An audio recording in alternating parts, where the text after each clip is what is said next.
Hey guys, this week's video is dedicated to the complete recovery of Masha Bas Batsheva.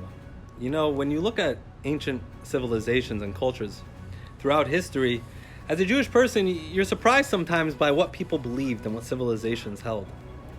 You know, for example, ancient Greece had thousands of gods. Every little thing had its own god. Lightning, moon, rain, sunshine, beauty, metalworking, everything had its own god. And as a Jewish person, you're like, how many is enough? The truth is, we do a little bit of this as well. Obviously, if you were to ask me, I would tell you, I believe there's one God of heaven and earth.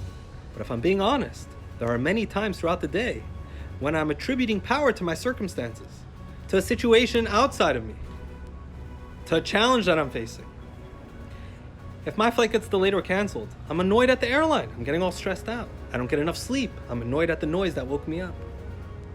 But what we're doing when we do that is we're creating mini gods. We're attributing power to things outside of God. When the airline canceled the flight, it wasn't just the airline. God's in control. You didn't get enough sleep? God's in control. If my belief and faith in God is more than just words, then if I really believe in God, then it has to permeate all aspects of my life. God's not only in control of the big things, every little thing that happens in my life is God controlling the world. You know, in this week's Torah portion, Parshat Vaeschanan, Moshe had to remind the Jewish people this idea. Remember, he says, that in the heavens and the earth there is only one God. Who's he talking to? He's talking to a nation that obviously knows this. They experience miracles on the daily. You ask any one of them, of course they would tell you there's only one God. They experience God's presence and miracles every single day. He needed to remind them? And the answer is yes. Because Moshe was telling them you're not always going to have open miracles every single day. You're going to have circumstances and challenges where you're not going to see God. You're going to have circumstances and challenges where you're going to want to get stressed out and blame the circumstance and give power to whatever it is happening. Remember, the same way God is doing all these miracles for you, that same God controls heaven and earth. That same God that is doing everything for you here in the wilderness, when you don't see him, he is in control as well. Moshe knew they needed a reminder as well. If they needed a reminder, we for sure need a reminder.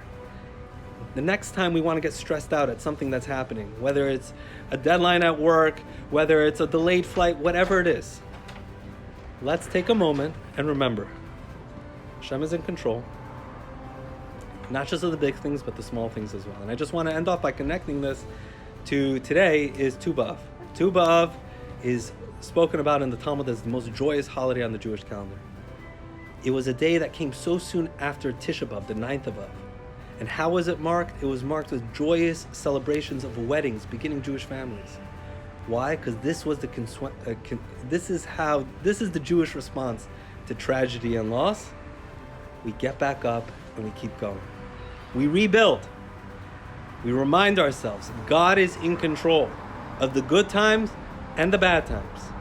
God is the one who is in control. Shabbat Shalom.